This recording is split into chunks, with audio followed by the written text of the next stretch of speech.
Wabah.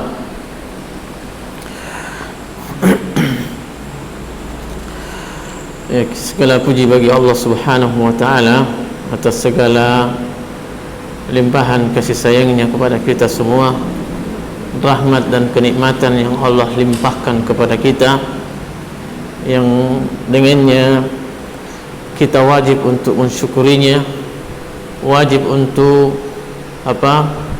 memuji Allah Subhanahu wa taala. Salam beserta salawat kita haturkan kepada baginda Nabi sallallahu alaihi wasallam, yang Rasulullah sallallahu alaihi wasallam adalah manusia yang wajib untuk kita ikutin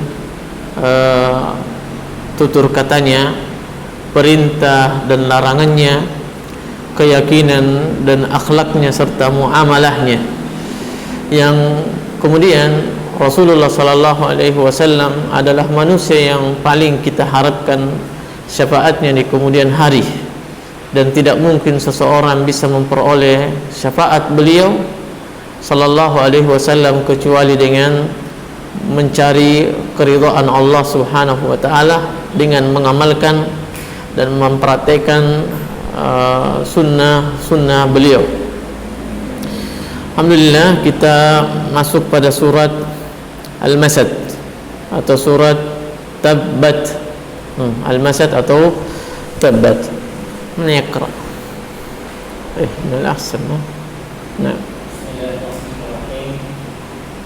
Qala al-Mufassir rahimahullah ta'ala, surah Al-Baqarah, makkiyatun khamsu ayat. Bismillahirrahmanirrahim. Lamma da'a Nabi sallallahu alaihi wasallam qaumahu wa qala inni nadhirun lakum baina yadayya 'adzabun syadid. Fa qala 'ammuhu Abu Lahab, Tabban laka. Tabban laka. Alihadza ya'awkana nazala tabban. Qasar yada Abi Lahab.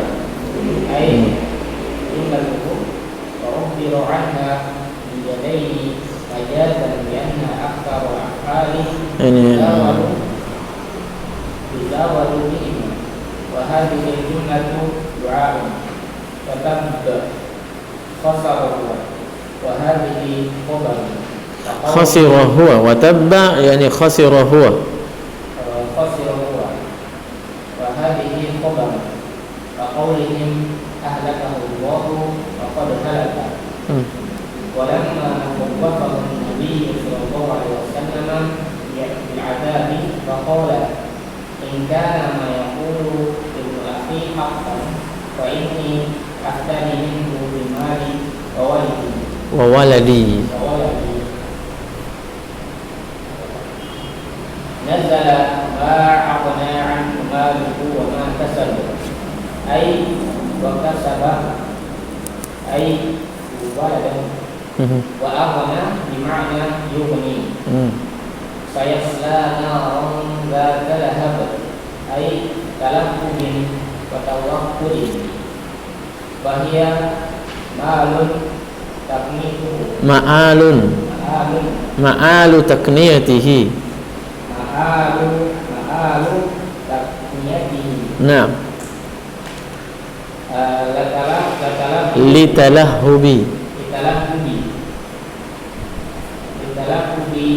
wajhihi ishraqan wa kamratan wa amra'atuhu hatfun ala munirin yasla suhu. Naam. Sawwarahu al-faslu Sawwarahu al-faslu bil-maf'uli wa sifatihi wa hiya ummu jamil hammalatu bil-raf'i wan nasbi al-haqab al-shawqu was-sa'dan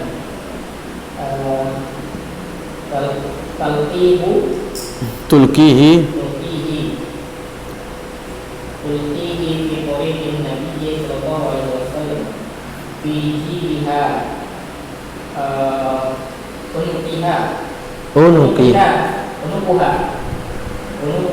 عنقها في جيبها عنقها حبل من مسد أي ليف. وهذه الجملة حال من حملة الحطب الذي هو نعت لامرأته أو خبر مبتدأ مقدر. Nah. Nah. Ini beliau di sini siapa pada firman Allah Subhanahu wa taala pada surat ini, surat Al-Lahab atau surat Al-Masad atau surat Tabbat. Ini namanya, di antara nama-namanya mungkin ada nama yang lain yang ana belum tahu. Yang kemudian surat ini diturunkan berdasarkan apa, dengan sebab Rasulullah sallallahu alaihi wasallam berada di di pelataran gurun pasir begitu di sana.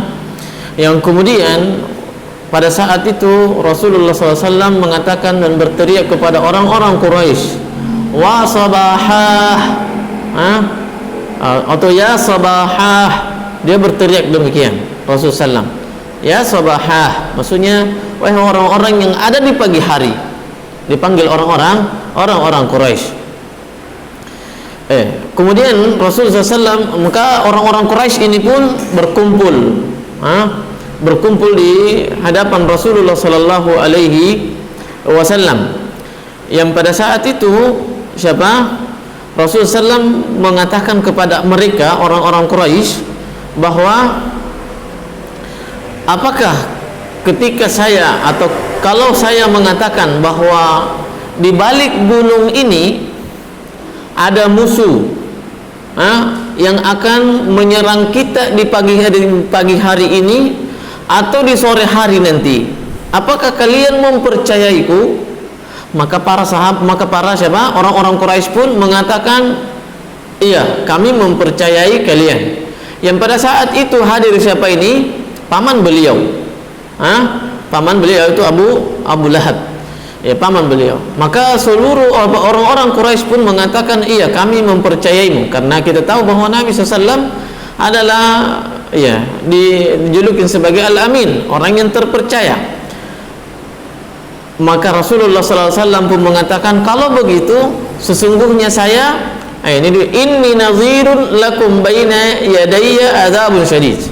Sesungguhnya saya memperingati kalian bahwa di sana ada apa? Baina yadayya adzabun syadid. Di depan saya ada apa? Ada siksaan yang pedih bagi siapa yang tidak mempercayai Rasulullah SAW sebagai Rasul, yang tidak mempercayai Nabi Muhammad SAW sebagai Nabi. Maka Abu Lahab langsung mengatakan apa? Tabban laka. Tabban laka. Celakalah engkau. Alihaza jama'atana, di sini disebutkan alihaza da'autana. Apakah dengan ini kamu hanya karena ini engkau engkau mengumpulkan kami? Artinya dia menganggap remeh dan tidak mempercayai apa yang diserukan oleh Nabi Sallallahu Alaihi Wasallam tentang adanya siksaan di hari kemudian. Siapa dia? Abu Lahab. Oleh karena itu ayat ini Allah turunkan. Ayat ini atau surat ini Allah turunkan. Tabbat yada Abi Lahab. Nah, kemudian Abu Lahab di sini disebutkan tadi. Abu Lahab nama aslinya adalah siapa? Abdul Uzza. Abu Lahab nama aslinya adalah siapa? Abdul Uzza. Kemudian beliau dijuluki sebagai Abu Lahab. Lahab kenapa? Dikarenakan wajahnya begitu gagah. Begitu gagah, berseri-seri, silau orang lihat. Makanya disebut tawakkut. Apa artinya tawakkut? Yang menyala. Saking gagahnya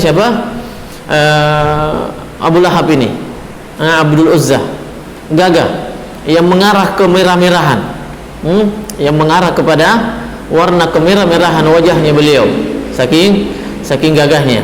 Makanya dijuluki sebagai Abu Lahab. Sebagai Abu Lahab. Siapa dia? Dan ini juga pertanda bahwa wajahnya bapak Nabi SAW itu juga bertigagah, dan dia adalah orang yang tergagah dari saudaranya. Saudaranya siapa? Bapak dari Nabi SAW, Abdullah. Oleh karena itu dia adalah orang yang paling disayangi, yang paling dicintai oleh kakeknya Abdul Muttalib. Sampai-sampai saat dia ingin berkurban, mempersembahkan ke Ka'bah, ini bukan sapi, bukan onta mau dikurbankan, tapi anaknya ini. Saking gagahnya, padahal dia sudah bersumpah untuk berkurban, tidak jadi. Karena dia tidak rela anaknya ini yang paling dia sayangi, paling gagah dan seterusnya, dia jadi dia yang dijadikan sebagai tumbal, tidak rela dia. Maka kita kisahnya di sana ada pada tafsir atau kitab-kitab tafsir atau dalam sejarah itu demikian. Sedemikian juga siapa Hamzah, siapa lagi Abu Lahab tadi. Nah, kemudian siapa ini Abu Lahab? Tabbat mengatakan, tabbat yada Abi Lahabin. Celakalah, merugilah yada Abi Lahab, kedua tangan Abu Lahab. Celakalah kedua tangan Abu Lahab. Tabbat yaitu tidak memiliki keuntungan, itu artinya tabbah. Nah, tidak memiliki keuntungan, tidak memiliki kebaikan. Yang kemudian Allah Subhanahu wa taala menyebutkan di sini yada, tapi yang diinginkan adalah secara keseluruhan. Disebutkan satu sisi yaitu tangan. Kenapa disebutkan hanya tangannya siapa Abu Lahab? Karena kebanyakan perbuatan manusia itu dilakukan oleh kedua tangan, dan orang Arab pun demikian, bahwa terkadang mereka mengungkapkan sebuah kalimat yang maknanya secara keseluruhan, namun diungkapkan dengan sebagiannya saja. Dari mana antum kemarin? Saya belum lihat batang hidungmu. Maksudnya apa? Semuanya. Saya tidak lihat kemarin wajah antum. Di mana? Maka ini juga sama dengan orang Arab. Maka di sini juga buktinya bahwa tabbat yada Abi Lahabin. Maksudnya apa? Celakalah seluruh perbuatannya siapa? Abu Lahab.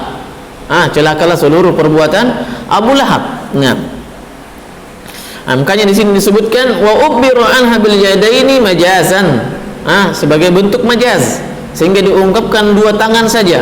Padahal seluruh perbuatannya apa saja, hatinya, pemikirannya, langkahnya adalah rugi semua yang diperoleh siapa? Abu Lahab. Padahal orang ganteng. Maka kalau hanya bermodalkan dengan wajah yang gagah, namun tidak beriman kepada Allah Subhanahu wa taala, maka dia mirip-mirip dengan Abu Lahab.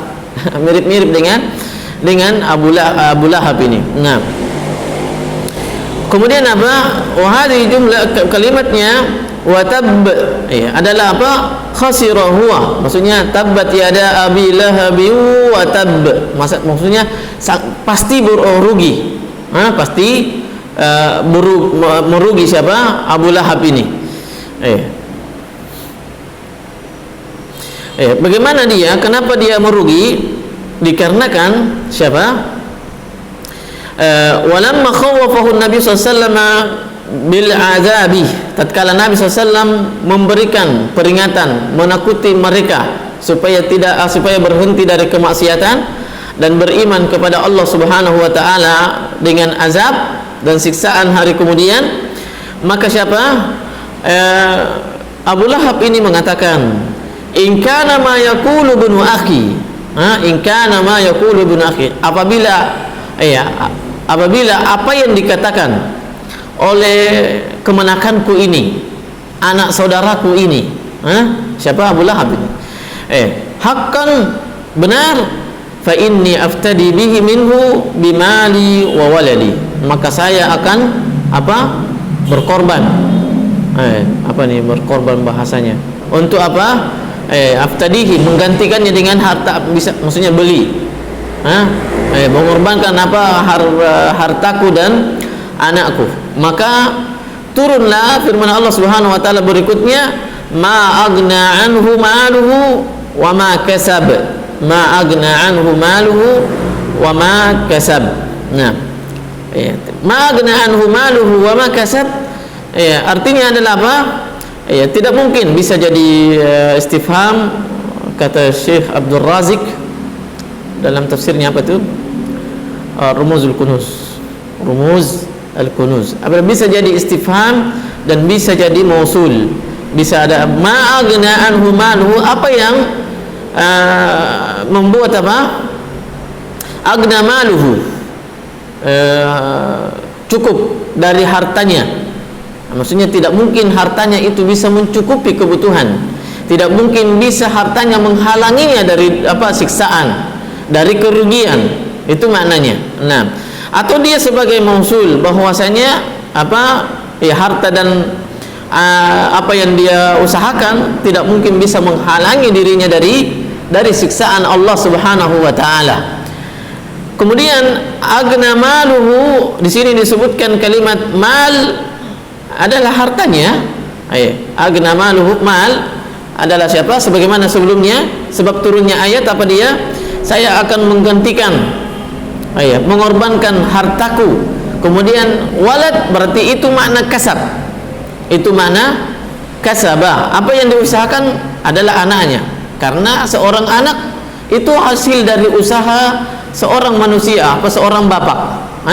Hasil usaha dari pernikahannya dengan sang ibu, maka lahirlah anaknya, maka itu adalah hasil usaha. Makanya sebagian ulama mengatakan bahwa bacaan Quran yang diperuntukkan untuk si mayat, kalau dia berasal dari anaknya, artinya anaknya membacakan ayat Al-Quran, bapaknya yang sudah meninggal itu, untuk pahalanya dikirimkan kepada bapaknya, dibolehkan. Artinya sampai. Kenapa? Wa an laisa lil insani illa ma sa'a. Kenapa? Karena anak itu hasil dari wa an laisa lil insani illa ma sa'a.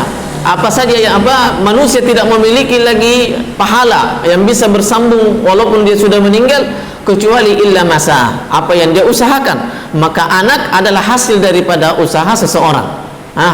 Hasil daripada usaha seseorang. Nah, maka di sini kasaba ma aghna anhu maluhu berarti apa dia? Modal. Kemudian maluhu, sebagian ini ahli tafsir menyebutkan ma aghna anhu maluhu, modalnya. Kemudian ma kasaba adalah arbah, keuntungan yang diperoleh dari usahanya. Dikarenakan apa? Abu Lahab berbangga dengan apanya? Dengan hartanya. Berbangga dengan harta dan anaknya. Nah, sayasla naran zata lahabin. Nah, sungguh dia, siapa? Abu Lahab, masuk ke dalam neraka yang menyala-nyala. Yang memiliki apa? Sayasla naran, yang masuk ke dalam api yang memiliki lahab. Apa itu? Lidah api yang menyambar-nyambar. Itu namanya lahab. Lidah api yang menyambar-nyambar, yang mengkilau. Makanya di sini disebutkan apa? Talahhubin wa tawakkud. Fi ma'al fahiya ma'alu kunniyatihi. Maka inilah di antara makna kunniyahnya. Apa dia? Abu Lahab. Dijuluki sebagai Abu Lahab. Kenapa? Karena wajahnya yang berseri-seri, wajahnya yang silau, saking gagahnya beliau. Dia disebabkan apa? Karena kegagahannya. Litalahu biwajhihi wa isyraqan wa humrah. Warnanya warna kemerah-merahan, mengarah kemerah-merahan. Nah, siapa dia? Abu Lahab. Berarti Allah mencap orang siapa Abu Lahab ini sebagai penghuni neraka. Penghuni neraka, bahwa dia akan masuk neraka. Nah, maka siapa saja yang dicap oleh masuk neraka berarti dia adalah orang yang terlaknat, yang tidak pantas untuk dicintai dan seterusnya. Tidak pantas untuk dicintai. Nah, makanya kayak iblis disunnahkan untuk apa? La'natullah alaih, la'natullah alaih, la'anahullah. Nah, Nah, wa imra'atuhu hammalatal hatab. Nah, wa imra'atuhu hammalatul hatab. Ini qiraah. Nah, dua-duanya kata beliau bil raf'i wan nasbi. Dan siapa Abu Lahab dan bapaknya dan istrinya juga masuk dalam bisa diatafkan kepada yasla. Maksudnya dia juga masuk dalam neraka.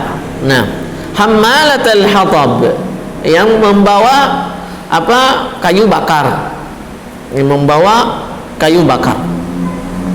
Sebagian ulama menyebutkan bukan kayu bakar. Hatab adalah kayu, namun dimaksud di sini adalah syauk.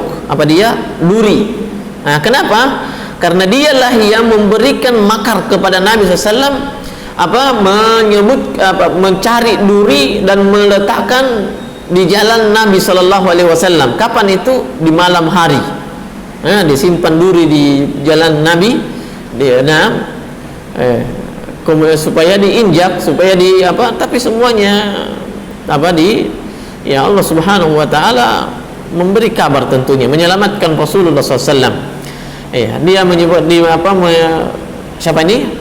Ummu Jamilah namanya. Ummu Jamilah, apa kunyahnya? Saya tidak tahu saya namanya siapa, nama aslinya. Ummu Jamilah, istrinya juga cantik, suaminya juga cantik. Gagah?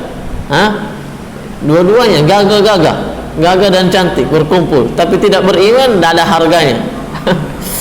Tidak ada harganya. Nah, yang kemudian sebagian ulama tafsir mengatakan ini siapa Ummu Jamilah ini istrinya, dia membantu dalam kemaksiatan, membantu siapa suaminya dalam kemaksiatan. Apa yang dia perbuat? Ya, mencelakai Nabi, memberikan duri supaya ditusuk begitu, ditusuk. Sebagian ulama mengatakan yang dimaksud di sini hammalatul hatab adalah dia menyebarkan namimah. Dia percekcokan, menyembur kata-kata, kalimat-kalimat yang membuat orang membenci Nabi SAW, membuat orang bermusuhan. Maka siapa dia? Ummu Jamilah, itulah pekerjaannya. Dan tentunya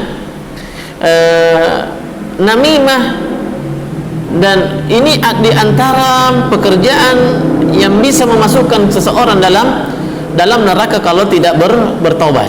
Makanya Rasulullah SAW disebut dalam hadis itu, tatkala Nabi SAW melewati dua kuburan, yang kemudian innahuma la yu'azzaban wa ma yu'azzabani fi kabirin. Sesungguhnya dua penghuni kubur ini sedang disiksa. Wa ma yu'azzabani fi kabirin, dan keduanya tidaklah dia disiksa dengan suatu perbuatan yang berat untuk dia tinggalkan. Tapi pekerjaan ini ringan namun dosanya besar. Artinya wa ma yu'azzabani fi kabirin, dia tidaklah kedua penghuni kubur ini tidaklah dia disiksa dengan suatu perbuatan dosa yang sulit untuk dia tinggalkan. Itu maksudnya fi kabirin, bukan berarti dosanya dosa kecil, tidak, tetapi dia ringan untuk ditinggalkan. Itu yang saya tahu. Para ulama menyebutkan demikian. Wa ma yu'azzabani fi kabirin, dia tidak disiksa dikarenakan dosa yang besar, tapi dosanya kecil, maksudnya gampang untuk ditinggalkan, namun dosanya di sisi Allah besar. Dosanya besar. Akibat dari dosanya besar. Apa dia? Amma ahaduhuma fakana la yastatiru minal baul. Yang pertama, dosa yang bisa menyebabkan orang disiksa dalam kuburan, apa dia? La yastatiru minal baul. Tidak, maknanya dua. Apa dia? La yastatiru, kencing sembarangan walaupun mungkin cebok. Satu. Atau yang kedua, dia tutupin dirinya, tidak kencing sembarangan, mungkin dia tempat tertutup tapi tidak bersih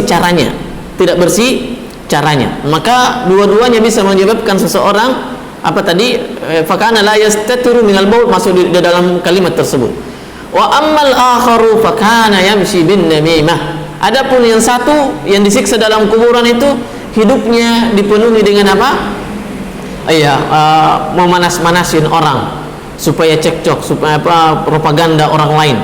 Fakana yamshi bin namimah.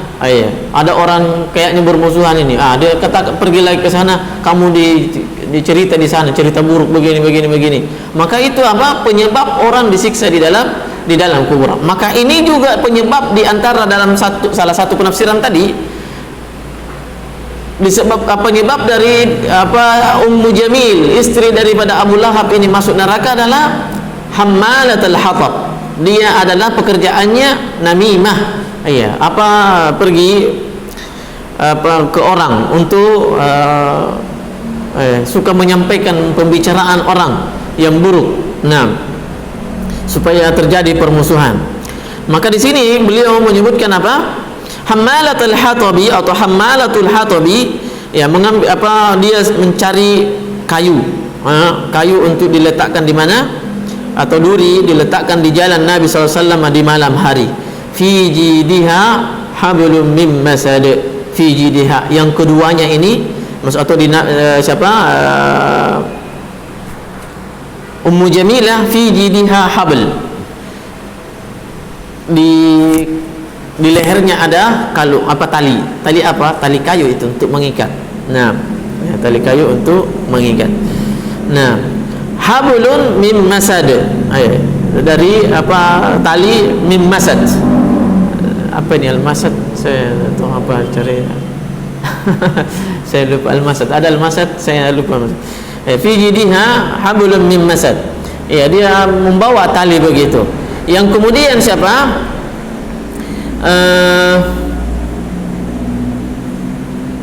Sebagian ahli tafsir juga menyebutkan bahwa memang ini pekerjaannya Abu Lahab dengan Ummu Jamilah. Orangnya memang buruk. Bagaimana keburukannya? Orangnya kan tadi kaya.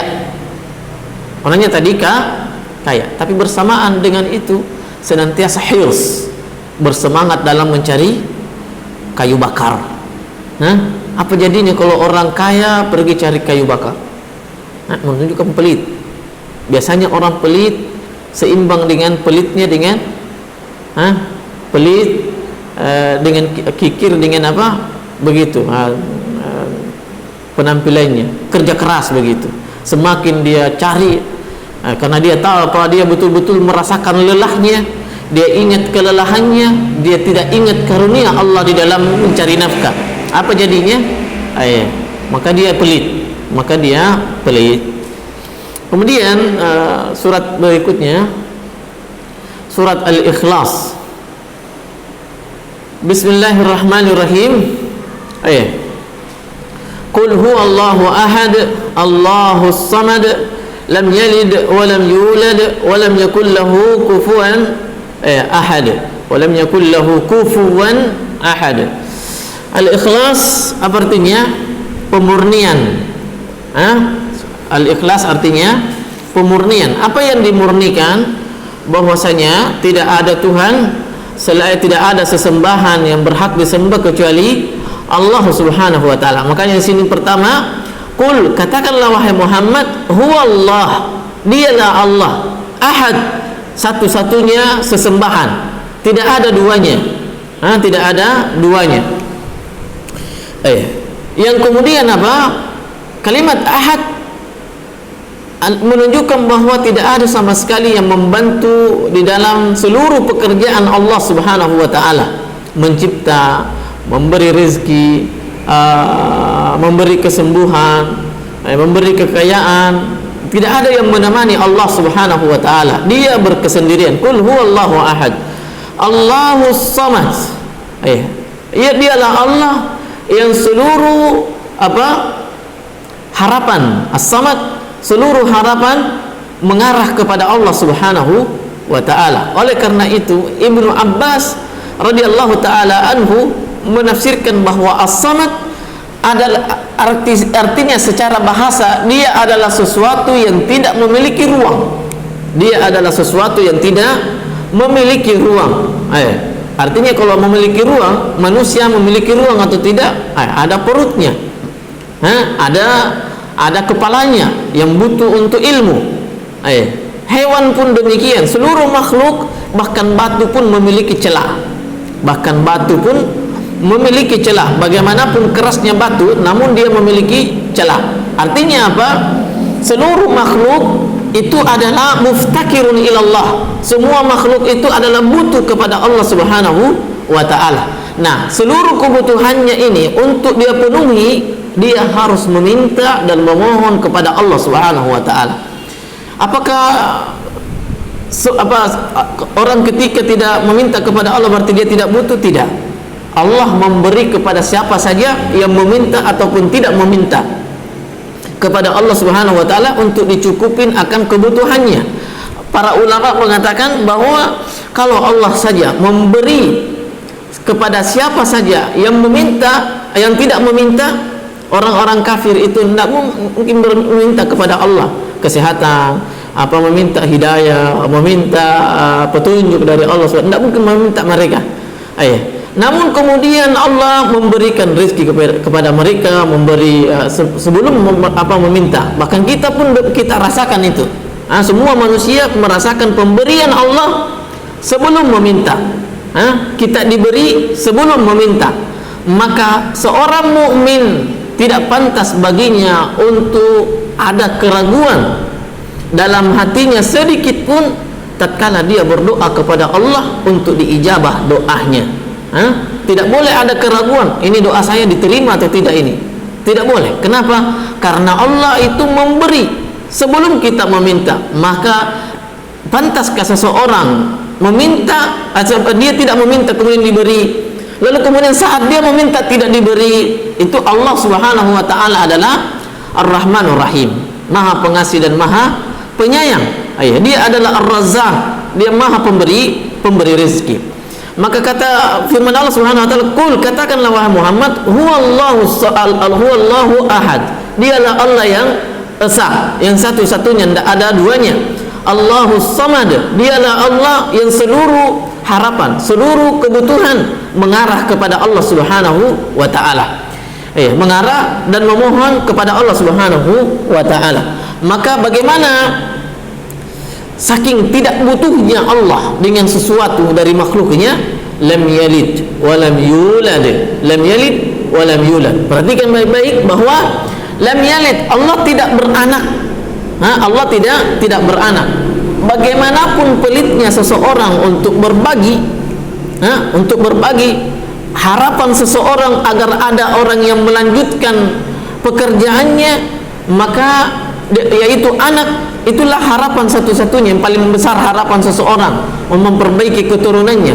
Namun demikian Allah mengatakan lam yalid, Allah tidak beranak, supaya perbuatannya, supaya ada yang bantu nantinya dari keturunannya, tidak mungkin itu. Ma'azallah, tidak mungkin Allah butuh untuk dibantu oleh anaknya. Beda dengan manusia. Walam yulad, dan Allah juga tidak diperanakkan. Dengannya ketika dia membutuhkan sesuatu, dia minta kepada ibunya, kepada bapaknya, tidak. Dan ini adalah bantahan terhadap siapa? Orang-orang Nasrani. Ini adalah bantahan orang-orang Nasrani. Lam yalid wa lam yulad. Dia tidak beranak dan tidak diperanakkan. Nah, kemudian walam yakul lahu kufuwan ahad. Yang pertama, Qul huwallahu ahad, bantahan terhadap siapa? Orang-orang Majusi. Bahwa mereka mengatakan bahwa ada Tuhan, ada dewa cahaya dan dewa kegelapan. Berarti ada Tuhan di sana dua, Tuhan kebaikan. Demikian juga dalam Islam, yaitu orang-orang Qadariyah yang mengatakan bahwa bahwa Allah itu tidak menakdirkan keburukan, karena tidak boleh kita menisbatkan keburukan kepada Allah.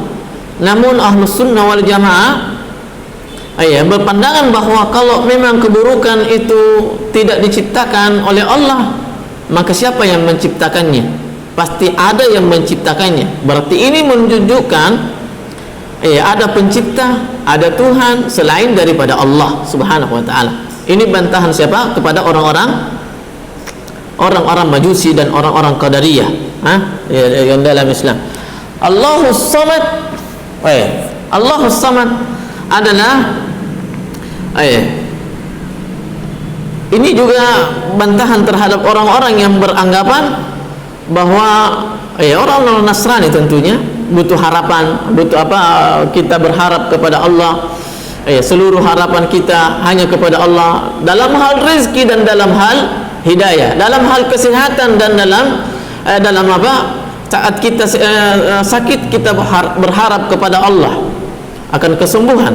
Saat kita sakit kita berharap akan saat kita sakit maka kita berharap kepada Allah Subhanahu wa taala akan kesembuhan. Dan saat kita pun sehat kita berharap kepada Allah agar penyakit tidak Allah berikan kepada kita. Walam yulad, tadi kita sebutkan bahwa bantahan terhadap orang-orang Nasrani. Walam yakul lahu kufuwan ahad, dan Allah tidak ada yang menyamainya seorang pun. Tidak ada satupun yang menyamai Allah Subhanahu wa taala. Dalam hal apa itu? Tidak ada yang sama. Ini laisa kamitslihi syai' wa huwa as-sami'ul basir. Laisa kamitslihi syai' wa huwa as-sami'ul basir. Bahwa Allah tidak ada yang sama dengannya dalam hal sifat. Dalam hal sifat. Dalam hal hakikat.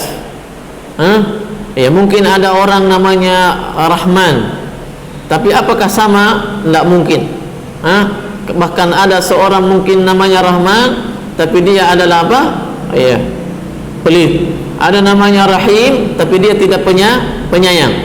Maka walam yakul lahu kufuwan, dan Allah Subhanahu wa taala tidak sama sekali dan belum pernah dan tidak akan ada yang menyamainya satupun. Sudah. Subhanakallahumma rabbana wa bihamdik, asyhadu an la ilaha illa anta, astaghfiruka wa atubu ilaik. Assalamualaikum warahmatullahi wabarakatuh.